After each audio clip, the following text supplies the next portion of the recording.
Good morning सभी को, जय हिंद। आज मैं एक अच्छे टॉपिक लेकर के आया हूं। आज मैं बताऊंगा कि भारत के अंतर्राष्ट्रीय हवाई अड्डों के बारे में और भारत के कुछ प्रमुख बंदरगाहों के बारे में। तो इस वीडियो को शुरू से लेकर अंत तक देखिएगा और लाइक सब्सक्राइब करिएगा और दोस्तों को भी शेयर करिएगा। आवाज़ मेरी सही से जा रही है? चित्र अच्छे से दिखाई पड़ रहा है? गुड। चलिए, आप देख रहे होंगे कि इस ब्लैक बोर्ड पे लिखा है भारत के प्रमुख अंतर्राष्ट्रीय हवाई अड्डे। तो भारत के प्रमुख अंतर्राष्ट्रीय हवाई अड्डों के बारे में सबसे पहले हम लोग चर्चा करेंगे, उसके बाद फिर हम बंदरगाह के बारे में आपसे चर्चा करेंगे। तो आइए हम भारत के प्रमुख हवाई अड्डों के बारे में बात करते हैं। देखिए, सबसे पहले हम अगर बात करें तो सबसे पहले हम राजीव गांधी अंतर्राष्ट्रीय हवाई अड्डे की बात कर रहा हूँ। मैं राजीव गांधी अंतर्राष्ट्रीय हवाई अड्डे की बात कर रहा हूँ, ठीक है।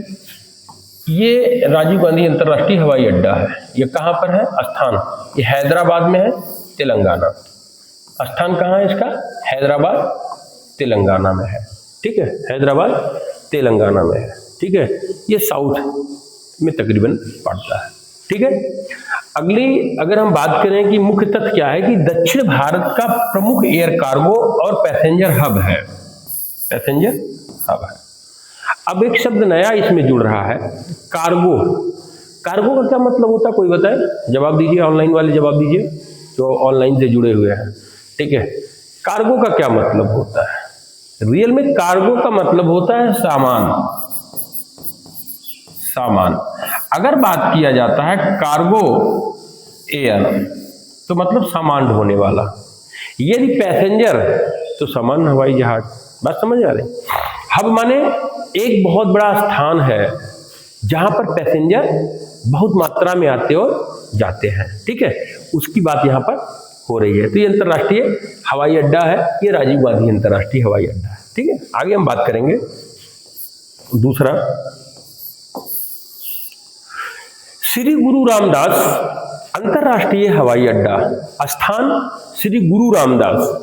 गुरु रामदास तो इसका मतलब है पंजाब से संबंधित है। किससे संबंधित है? पंजाब से संबंधित है। पंजाब में ये स्थित है और पंजाब के अमृतसर, कहां पर है? पंजाब के अमृतसर में है। अच्छा, मैं सारे लोगों से क्वेश्चन करूंगा कि अमृतसर क्यों फेमस है? अमृतसर में दो महत्वपूर्ण चीजें हैं। एक तो पर्यटक दृष्टि कौन सा है, कौन सा मंदिर है, उसके बारे में आप बताइए। और फिर एक और चीज है जो अंग्रेजों ने जिसपे अपना एक निर्दयता, क्रूरता दिखाया था, जो भारत के लिए कलंक है, मतलब और अंग्रेजों ने उस पर दिया था। निश्चित रूप से हमारे इतिहास में जब हम जलियांवाले बाग हत्याकांड को पढ़ते हैं ना, तो बड़ा मैं दुखी होता हूँ। मेरे रोंगटे आज के टाइम में खड़े हो जाते हैं। तो सोचिए कि उस टाइम पे जब ये अत्याचार हुआ था तो कैसे जो है लोगों ने सहा होगा। तो यहाँ पर स्वर्ण मंदिर है, नंबर 1 स्वर्ण मंदिर, गोल्डन टेम्पल जिसको कहते हैं, स्वर्ण मंदिर जिसको गोल्डन टेम्पल बोलते हैं। दूसरा जलियांवाला बाग। क्या है? जलियांवाला बाग, जहां पर निहत्थे लोगों पर अंग्रेजों ने गोलियां चलाई थी, ठीक है। चलिए आगे हम लोग बात करेंगे। मुख्य तथ्य क्या है? स्वर्ण मंदिर के निकटतम अंतर्राष्ट्रीय एयरपोर्ट है। स्वर्ण मंदिर के निकटतम अंतर्राष्ट्रीय एयरपोर्ट है। आगे हम लोग बढ़ते हैं। तीसरा अगर हम बात करें यहां पर,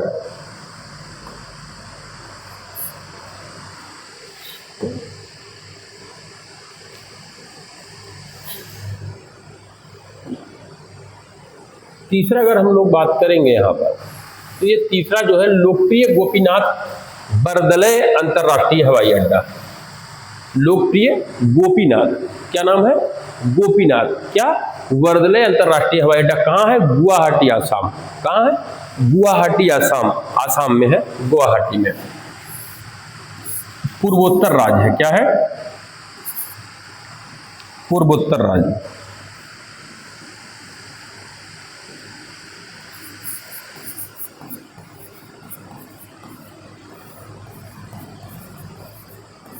पूर्वोत्तर राज्य है, पूर्वोत्तर राज्य है। मुख्य तथ्य क्या है कि पूर्वोत्तर भारत का प्रमुख एयर कनेक्टिविटी केंद्र है। अगर हम लोगों को पूर्वोत्तर भारत जाना है तो उसका प्रमुख कनेक्टिविटी केंद्र है, प्रमुख रूप से उसको कनेक्ट करता है। ठीक है, अगला हम लोग बात करेंगे चौथा, बीजू पटनायक अंतरराष्ट्रीय हवाई अड्डा। तो बीजू पटनायक का नाम अगर लेंगे तो हमारा उड़ीसा और वो है, तो ये है आपका उड़ीसा। क्या है? उड़ीसा। बीजू पटनायक कहाँ पे है? उड़ीसा में है। कहाँ पे है? उड़ीसा। मुख्य तथ्य क्या है? उड़ीसा का एकमात्र अंतरराष्ट्रीय हवाई अड्डा है। उड़ीसा का एकमात्र अंतरराष्ट्रीय हवाई अड्डा। अधिका क्या कर रही हो भाई? गुड, देखते रहो। अगला है इंदिरा गांधी। तो इंदिरा गांधी अंतरराष्ट्रीय हवाई अड्डा कहां पे है? ये स्थान नई दिल्ली में है। दिल्ली में, नई दिल्ली में अंतरराष्ट्रीय हवाई अड्डा कहां पे है? नई दिल्ली में। मुख्य तथ्य क्या है इसका? भारत का सबसे व्यस्त और प्रमुख अंतरराष्ट्रीय हवाई अड्डे में भी है। भारत का सबसे व्यस्त और प्रमुख हवाई अड्डों में से इंदिरा गांधी अंतरराष्ट्रीय हवाई अड्डा, स्थान नई दिल्ली। दिल्ली देश की क्या है? राजधानी है। दिल्ली देश की राजधानी है, तो निश्चित रूप से देश और विदेश से बहुत सारे लोग दिल्ली में आते रहते हैं। इवन लखनऊ और इस तरफ के भी लोग, पता लगता है दिल्ली जो है आके उतरते हैं, उसके बाद कनेक्टिविटी वाली फ्लाइट ले लेते हैं। तो यहाँ पर दिल्ली एक प्रमुख है। वीर सावरकर अंतरराष्ट्रीय हवाई अड्डा की बात अगर हम करें, वीर सावरकर अंतरराष्ट्रीय हवाई अड्डा, स्थान पोर्ट ब्लेयर, अंडमान निकोबार द्वीप समूह में है। अंडमान निकोबार द्वीप समूह जो एकदम आप देखेंगे समुद्र में है, अंडमान निकोबार द्वीप समूह, वहां पे ये है। मुख्यतः द्वीप समूह का एकमात्र अंतरराष्ट्रीय हवाई अड्डा। देखिए, ये भी क्वेश्चन पूछ लेता है कि द्वीप समूहों का मात्र एकमात्र हवाई अड्डा कौन सा है? तो वो आपका है वीर सावरकर अंतरराष्ट्रीय हवाई अड्डा। ठीक, नेक्स्ट है सरदार वल्लभ भाई पटेल अंतरराष्ट्रीय हवाई अड्डा। सरदार वल्लभ भाई पटेल अंतरराष्ट्रीय हवाई अड्डा, अगर सरदार वल्लभ भाई पटेल की बात आती है तो उस लगभग गुजरात मान के चलिए कि वहां होना चाहिए। तो स्थान देख लीजिए अहमदाबाद, वहां की राजधानी है। स्टेट क्या है? गुजरात। ठीक है, मुख्य तथ्य क्या है? पश्चिम भारत में प्रमुख अंतरराष्ट्रीय हवाई अड्डों में से एक है। पश्चिम भारत के प्रमुख हवाई अड्डों में से एक है। कैंपोगौड़ा अंतरराष्ट्रीय हवाई अड्डा, 8वीं की बात हम करें, कैंपोगौड़ा। ठीक है, तो कैंपोगौड़ा जो है वो अंतरराष्ट्रीय हवाई अड्डा है। स्थान है बेंगलुरु कर्नाटक। कहाँ पे है? बेंगलुरु कर्नाटक। स्थान कहाँ पे है? बेंगलुरु कर्नाटक में है। मुख्य तथ्य क्या है कि भारत का तीसरा सबसे व्यस्त एयरपोर्ट, भारत का तीसरा सबसे व्यस्त एयरपोर्ट है। ठीक है, अगली हम बात करेंगे कोचीन अंतरराष्ट्रीय हवाई अड्डे के बारे में बात करेंगे। कौन से? कोचीन। तो आप जैसे नाम से आप जान रहे हो कोचीन हवाई अड्डा, तो कोचीन हवाई अड्डा जो है वो स्थान कोच्चि, केरल में है। वो किसमें है? केरल में। स्थान कौन सा है? कोच्चि है, तो कोच्चि केरल में वो है। ठीक है, अगली हम बात करें कि विश्व का पहला पूर्णतः सौर ऊर्जा संचालित हवाई अड्डा। ये क्वेश्चन पूछता है, अभी कुछ दिन पहले एक आध परीक्षाओं में पूछा था, पेट में भी पूछ सकता है। आप लोग जो पेट की परीक्षा देंगे उसमें भी पूछ लेता कि विश्व का पहला पूर्णतः सौर ऊर्जा संचालित हवाई अड्डा, विश्व का पहला पूर्णतः सौर ऊर्जा संचालित हवाई अड्डा कौन सा है? तो विश्व का पूर्णतः संचालित हवाई अड्डा जो है वो है आपका कोचीन अंतरराष्ट्रीय हवाई अड्डा। ठीक, अगली बात हम अगर करें,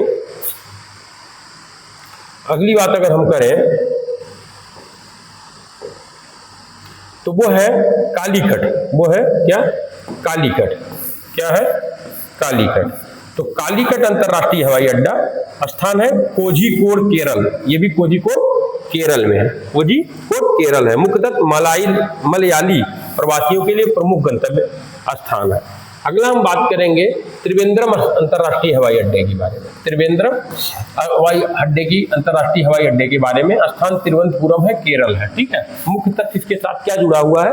मुख्य तथ्य जुड़ा हुआ है केरल की राजधानी का अंतरराष्ट्रीय कनेक्शन करता है। केरल की राजधानी का अंतरराष्ट्रीय कनेक्शन का कार्य ये करता है। अगला है छत्रपति साहू जी। कौन सा?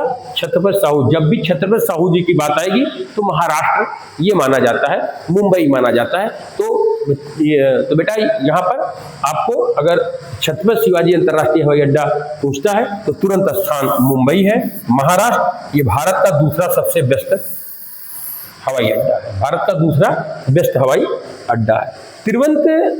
तिरुचिरापल्ली, देखिए नाम सुनिए ना, तिरुचिरापल्ली। अंतर्राष्ट्रीय हवाई अड्डा ये है स्थान तिरुचिरापल्ली है, तमिलनाडु में है। कहाँ पे है? तमिलनाडु में है। आइए, तमिलनाडु राज्य का दूसरा सबसे व्यस्त अंतर्राष्ट्रीय एयरपोर्ट है। अगली बात हम अगर करेंगे चौधरी चरण सिंह की, तो चौधरी चरण सिंह का नाम अगर आएगा तो उत्तर प्रदेश आ जाएगा, चौधरी चरण, है ना। तो चौधरी चरण की बात अगर उत्तर प्रदेश में आएगा तो चौधरी चरण सिंह अंतर्राष्ट्रीय हवाई अड्डा, ये स्थान है लखनऊ उत्तर प्रदेश। लखनऊ उत्तर प्रदेश में है। मुख्य तथ्य है उत्तर भारत में तेजी से उभरता अंतर्राष्ट्रीय एयरपोर्ट, उत्तर भारत में तेजी से उभरता अंतर्राष्ट्रीय एयरपोर्ट है ये। लाल बहादुर शास्त्री अंतर्राष्ट्रीय हवाई अड्डा कहां पर है? वाराणसी में है। लाल बहादुर शास्त्री, ठीक है, वाराणसी के ये अंतर्राष्ट्रीय हवाई अड्डा है। ये धार्मिक पर्यटकों के लिए प्रमुख एयरपोर्ट है। भाई सारनाथ बौद्ध के लिए देखिए बहुत मशहूर है, और वहाँ आपका बाबा विश्वनाथ है ना, और गंगा के घाट, इन सब के लिए बहुत मशहूर है। तो वहाँ पर लोग राष्ट्रीय और अंतर्राष्ट्रीय दोनों पर्यटक आते रहते हैं। नेताजी सुभाष चंद्र बोस की अगर बात आती है तो कहाँ पे हो सकता है? नेताजी सुभाष चंद्र बोस की अगर बात आएगी तो पश्चिम बंगाल होगा। तो नेताजी सुभाष चंद्र बोस अंतर्राष्ट्रीय हवाई अड्डा कोलकाता, पहले कोलकाता हवाई अड्डा था, उनका नाम नेताजी सुभाष चंद्र बोस रखा गया। ये पश्चिम बंगाल में, कहाँ पे है? पश्चिम बंगाल में। मुख्य तथ्य क्या है? पूर्वी भारत का प्रमुख इंटरनेशनल हब, पूर्वी भारत का प्रमुख इंटरनेशनल हब है। अगला हम बात करेंगे 20 कन्नूर अंतर्राष्ट्रीय हवाई अड्डे के बारे में। स्थान है कन्नूर, केरल, और मुख्य तथ्य क्या है? केरल का नवीनतम अंतर्राष्ट्रीय हवाई अड्डा है। अगली बात हम करेंगे सूरत है आपका गुजरात में ही, सूरत गुजरात। व्यापारिक सूरत को जोड़ता है। व्यापारिक माने जानते हैं कि साड़ियाँ और सारी चीजें, बहुत सारी चीजें, तो कार्गो के लिए ये भी बहुत महत्वपूर्ण हवाई अड्डा है। अहिल्याबाई होलकर एयरपोर्ट स्थान इंदौर है, मध्य प्रदेश में है ये इंदौर। तो इंदौर अहिल्याबाई के नाम से है। मुख्य तथ्य क्या है? मध्य भारत का तेजी से उभरता एयरपोर्ट है। डबोलिम हवाई अड्डा, डाबोलिम हवाई अड्डा स्थान डाबोलिम, गोवा, गोवा में ये हवाई अड्डा है। गोवा पर्यटन के लिए प्रमुख गेटवे है, ठीक है। कोयम्बटूर में अगर हम बात करेंगे, कोयम्बटूर अंतर्राष्ट्रीय हवाई अड्डा है। स्थान है कोयम्बटूर, तमिलनाडु, और औद्योगिक शहर के लिए अंतर्राष्ट्रीय कनेक्शन। ऐसे दोस्तों 200 हवाई अड्डे भारत में है, लेकिन मैं कुछ प्रमुख हवाई अड्डों के बारे में यहाँ पर चर्चा करूंगा जो कि चर्चित रहते हैं, जिनको लगभग एग्जाम में पूछा जाता है, उन्हीं के बारे में यहाँ पर मैं चर्चा कर रहा हूँ। अगला है 25 शेखुल आलम श्रीनगर अंतर्राष्ट्रीय हवाई अड्डा, ठीक है। स्थान है श्रीनगर, जम्मू और कश्मीर की घाटी के लिए मुख्य हवाई अड्डा से संपर्क है, ठीक। शेखुल आलम श्रीनगर अंतर्राष्ट्रीय स्थल, श्रीनगर, जम्मू और कश्मीर घाटी के लिए मुख्य हवाई संपर्क है। आपको बताऊं कि ये संपर्क तो है ही है, ये एयरफोर्स के लिए भी बेस है, एयरफोर्स भी उसी से अटैच है, अर्थात ये पूरा हवाई अड्डा एयरफोर्स के अधीन रहता है। तो आप ये मान के चलिए कि ये हमारा कश्मीर और घाटी के लिए सबसे प्रमुख हवाई अड्डा है। इम्फाल अंतर्राष्ट्रीय हवाई अड्डा, तो इम्फाल का नाम अगर हम लोग सुनते हैं तो ऑलरेडी जान जाएंगे, स्थान इम्फाल मणिपुर के लिए है इम्फाल। तो पूर्वोत्तर की एयर कनेक्टिविटी में महत्वपूर्ण भूमिका निभाती है। अगला है 27 मदुरै हवाई अड्डा, तो मदुरै है तमिलनाडु में, आप अच्छी तरीके से जानते हैं। तो मंदिरों को, शहर को विदेश से जोड़ता है, ठीक है। अगला बात करेंगे बागडोगरा अंतर्राष्ट्रीय हवाई अड्डा, तो बागडोगरा अंतर्राष्ट्रीय हवाई अड्डा स्थान क्या है? सिलीगुड़ी, पश्चिम बंगाल ये है, ठीक है। तो ये सिक्किम, भूटान और दार्जिलिंग का द्वार, सिक्किम, भूटान और दार्जिलिंग का द्वार इसे कहा जाता है, ये भी आपको यहाँ पर देखना है। मैंगलोर अंतर्राष्ट्रीय हवाई अड्डा अगर हम बात करेंगे, मैंगलोर अंतर्राष्ट्रीय हवाई अड्डा का बात करेंगे, स्थान मैंगलोर, कर्नाटक है, और तटीय कर्नाटक का प्रमुख एयरपोर्ट है, तटीय कर्नाटक का प्रमुख है। चंडीगढ़ अंतर्राष्ट्रीय हवाई अड्डे की बात करेंगे तो ये चंडीगढ़ आप जान ही रहे हैं, तो चंडीगढ़ राज्य में है ही है, जो कि केंद्र शासित प्रदेश है। पंजाब, हरियाणा और हिमाचल की कनेक्टिविटी चंडीगढ़ जोड़ता है। आपको बताऊं 2 राज्यों की राजधानी भी चंडीगढ़ है, चंडीगढ़ केंद्र शासित प्रदेश है। तो ये आप अच्छी तरीके से यहाँ पर दिमाग में रखिएगा। नासिक हवाई अड्डा, नासिक महाराष्ट्र में है, तो नासिक महाराष्ट्र हो गया। कुंभ नगरी की हवाई सेवा है नासिक में, कुंभ।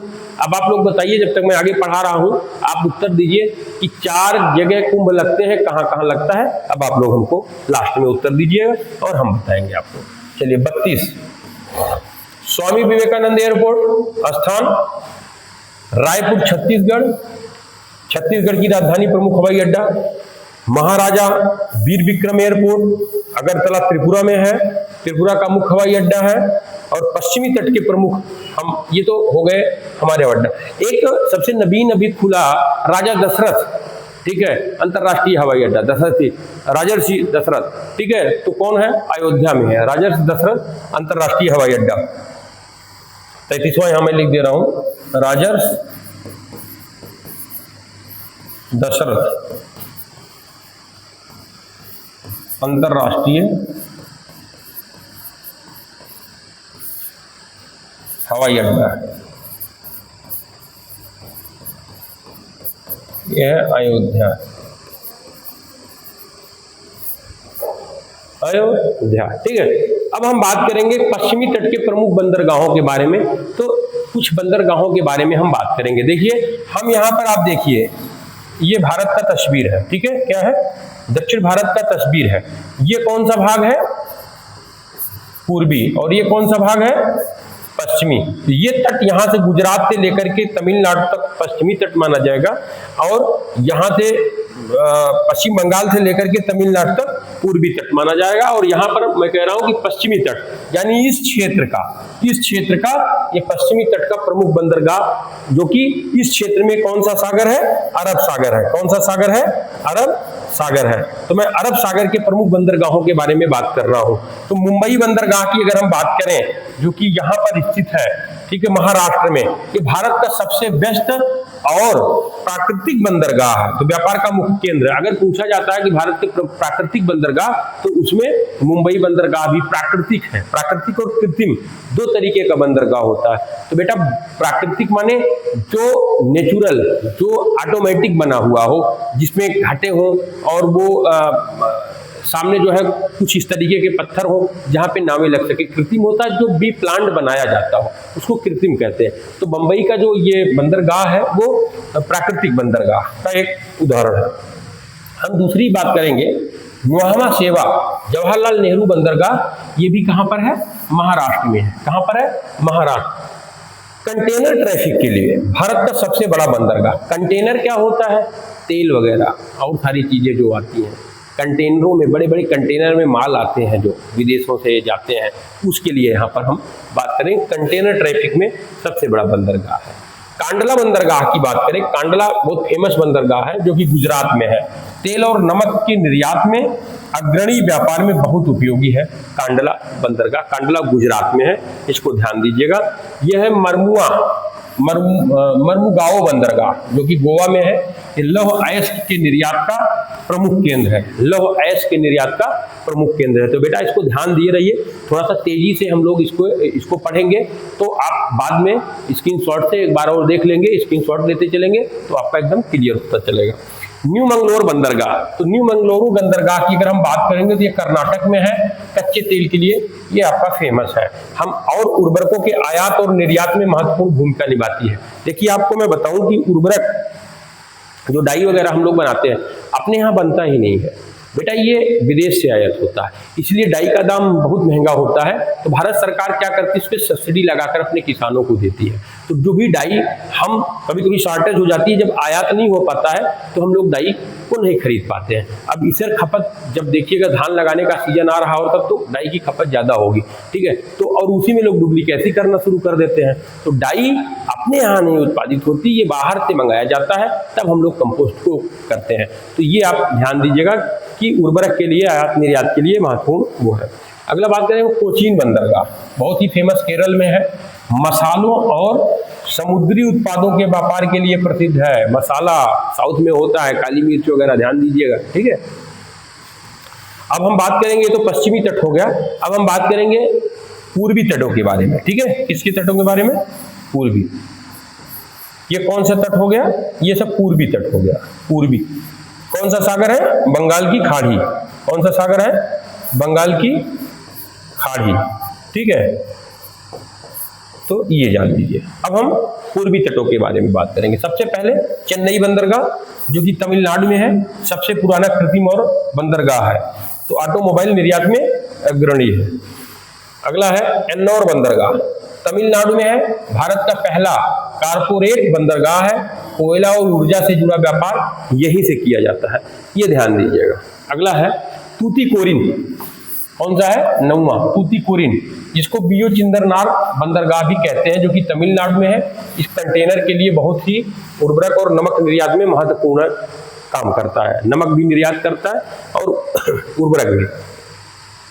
विशाखापट्टनम आप लोग अच्छी तरीके से जानते हैं। विशाखापट्टनम का बंदरगाह है, आंध्र प्रदेश में है, जो कि प्राकृतिक बंदरगाह में से एक है। प्राकृतिक बंदरगाह में से एक है मुंबई बंदरगाह और ये प्राकृतिक बंदरगाह। लौह अयस्क निर्यात और रक्षा के लिए महत्वपूर्ण, लौह अयस्क निर्यात और रक्षा के लिए महत्वपूर्ण है। अगला हम बात करेंगे गिरामा पारादीप बंदरगाह है, जो कि उड़ीसा में है। ये खनिज पदार्थों और थोक मसालों के निर्यात में अग्रणी है।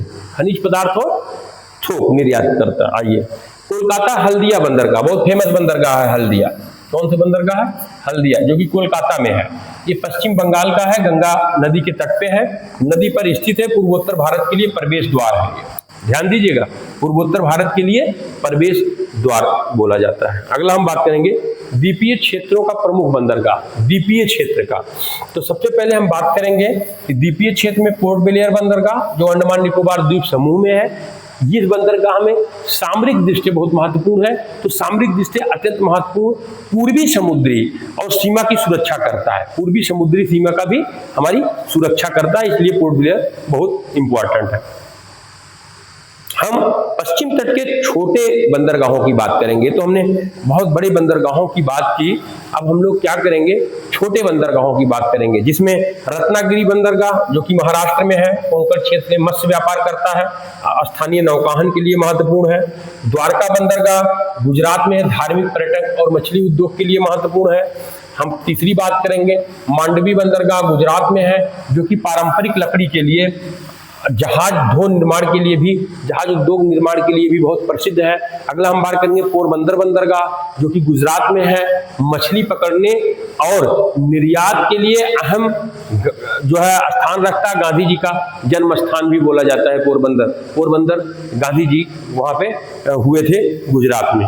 ओखा बंदरगाह, ओखा भी गुजरात में है, समुद्री परिवहन और धार्मिक यात्राओं के लिए प्रमुख है, ठीक है, जो कि द्वारिकाधीश के लिए भी वहां लोग जाते हैं। भावनगर बंदरगाह, ये भी गुजरात में है, जहाज तोड़ उद्योग, शिप कार्गो की बात हम करें उसके लिए जो है ये करता है। जहाज तोड़ उद्योग यानी शिप ब्रेकिंग, यानी जो जहाजें खराब हो जाती हैं, जो जहाजें खत्म हो जाती हैं, उसको ब्रेक किया जाता है, उसको तोड़ा जाता है, उसको मलबे में करके फिर से किया जाता है, वहां भावनगर बंदरगाह के लिए है। दक्षिणी तट के, अभी हमने पूर्वी तट की बात की, अब दक्षिणी तट के छोटे बंदरगाह की हम यहाँ पर बात करेंगे। तो बेटा एक तो हो गया पूर्वी तट का छोटा बंदरगाह, दूसरा बेटा हो गया कि आपका जो है दक्षिणी तट का। तो दक्षिणी तट की जो हम बात करेंगे वो है कासरगोड बंदरगाह, केरल में है, स्थानीय मत्स्य उद्योग के लिए फेमस है। फिर हम बात करेंगे कोझिकोड, ये कालीकट बंदरगाह है, केरल ऐतिहासिक मसाला और व्यापार केंद्र के लिए है। वास्को द गामा, आगमन यहीं पर हुआ था। वास्को द गामा कहाँ आए थे? वास्को डी गामा बोलते हैं, कहाँ पे आए थे? कालीकट पे आए थे। कहाँ पे आए थे? कालीकट। एक क्वेश्चन बन गया, बताइए वास्को डी गामा सबसे पहले कहाँ भारत आए? तो कालीकट। बताते वास्को डी गामा यात्रा करते हुए कालीकट अपनी नौकाओं को लेकर के किया। उसके बाद आप लोगों को मैं बताऊं कि वो जब यहाँ से गया तो काली मिर्च कितना लेकर गया था। अपने यात्रा का कई गुना खर्चा उस काली मिर्च को बाहर बेच करके दे दिया था। काली मिर्च मसाला होता ना, उसी को बेच करके उसने कई गुना यात्रा का खर्चा निकाल लिया। तो ये बेटा आपको ध्यान रखने की जरूरत है कि ये केरल में है, तो कालीकट कहाँ पर है? केरल में है, और वास्को डी गामा यहीं पर आया था। अब कराईकल बंदरगाह पांडुचेरी में है, ठीक है, निजी व्यापारिक गतिविधियों के और परिवहन के लिए। पूर्वी तट के छोटे बंदरगाह, ठीक है, इसको हम पूर्वी तट के, ये नागपट्टनम ये खास नहीं है। अब हम बात करेंगे कि भारत के प्रमुख राष्ट्रीय जलमार्ग और उनका महत्व, वेरी इंपॉर्टेंट है, प्लीज इसको जो है इग्नोर मत करिएगा, इसको जरूर एक बार और दोबारा पढ़ लीजिएगा, ये वेरी इंपॉर्टेंट के अंतर्गत है, ठीक है। आइए सबसे पहले हम कुछ जल मार्गों की बात करते हैं। आपने देखा होगा राष्ट्रीय राजमार्ग है ना, जिसको हम नेशनल हाईवे कहते हैं। तो नेशनल हाईवे 1, 2, 3, 4, 5 करके ऐसे हैं। उसी प्रकार से हमारे राष्ट्रीय जल मार्ग हैं, जो जल में हमारे मार्ग को क्या किए हैं, बनाते हैं। सबसे पहले हम बात करेंगे तो राष्ट्रीय जल मार्ग, 0 नंबर 1 कौन सा है? राष्ट्रीय जलमार्ग नंबर 1 प्रयागराज से हल्दिया। प्रयागराज का पूर्व नाम इलाहाबाद था, इलाहाबाद था पूर्ण नाम। यहां यानी गंगा नदी में है ये प्रयागराज, यानी प्रयागराज से हल्दिया पश्चिम बंगाल, हल्दिया बंदरगाह देख रहे हैं ना, उसको जोड़ता है। क्योंकि गंगा जी हल्दिया से होते हुए आगे जाती हैं, तो वहां पे है गंगा नदी पर आधारित यह सबसे लंबा जलमार्ग है। उत्तर भारत को बंगाल की खाड़ी से जोड़ता है, ध्यान दीजिएगा, ठीक है। अब ये क्या करता है कि गंगा जी जब आती हैं ऐसे ऐसे, तो ये जाके बंगाल की खाड़ी में गिरती हैं, ठीक है। तो इलाहाबाद यानी प्रयागराज, ये प्रयागराज से क्या करता है, आगे बढ़ के ये बंदरगाह ये जो है हल्दिया तक जाता है। तो प्रयागराज से जो जहाज है वो हल्दिया तक जाता है, ठीक है। ये जलमार्ग नंबर 1 है। नंबर 2 की बात करें, राष्ट्रीय जलमार्ग 2 सादिया से धुबरी ब्रह्मपुत्र नदी पर है। किस नदी पर? वो तो गंगा नदी पर है। दूसरा जलमार्ग किस नदी पर है? ब्रह्मपुत्र नदी पर है। असम के भीतर परिवहन और पूर्वोत्तर राज्यों की कनेक्टिविटी के लिए महत्वपूर्ण स्थान, ठीक है, ये ध्यान दीजिएगा। अगला हम बात करेंगे राष्ट्रीय जलमार्ग 3। राष्ट्रीय जलमार्ग 3 ये कोल्लम से कोट्टुपुरम केरल में है, कोल्लम से कोट्टुपुरम, ठीक है, ये ध्यान देना है। ये वाणिज्यिक जल परिवहन हेतु केरल की बैक वाटर प्रणाली का उपयोग करता है। राष्ट्रीय जलमार्ग नंबर 4 की बात करें हम, राष्ट्रीय जलमार्ग नंबर 4 ये काकीनाडा से मराक्कनम, ये आंध्र प्रदेश और तमिलनाडु को जोड़ता है। किसको किसको जोड़ता है? आंध्र प्रदेश और तमिलनाडु को जोड़ता है, और ये कृषि उत्पादन के लिए उपयोगी जलमार्ग है। 5वीं अगर हम बात करें जलमार्ग नंबर 5, ये तलचर से धामरा, तलचर से धामरा, ये खनिज और औद्योगिक माल परिवहन के लिए उड़ीसा से पश्चिम बंगाल में महत्वपूर्ण है। उड़ीसा से पश्चिम बंगाल को जोड़ता है। छठा जो जल मार्ग हम बात करेंगे वो लखीपुर, लखीपुर से भंगा, जो कि बराक नदी पर आधारित जलमार्ग मणिपुर और त्रिपुरा, मणिपुर और त्रिपुरा को जोड़ता है और सात संपर्क के लिए उपयोगी है। तो ये बेटा हमारे राष्ट्रीय जलमार्ग की बात की है। टोटल राष्ट्रीय जलमार्ग 6 हैं। पहला मैंने आपको बता दिया और छठा बता दिया, इसको पढ़ लीजिएगा, इससे एक आध क्वेश्चन फंस जाते हैं, ताकि आपका क्वेश्चन गलत ना हो। बाकी आपको वीडियोस कैसा लगा ये आप हर हालत में जरूर बताइएगा, लाइक और सब्सक्राइब करिएगा। आपका दिन मंगलमय हो। जय हिंद।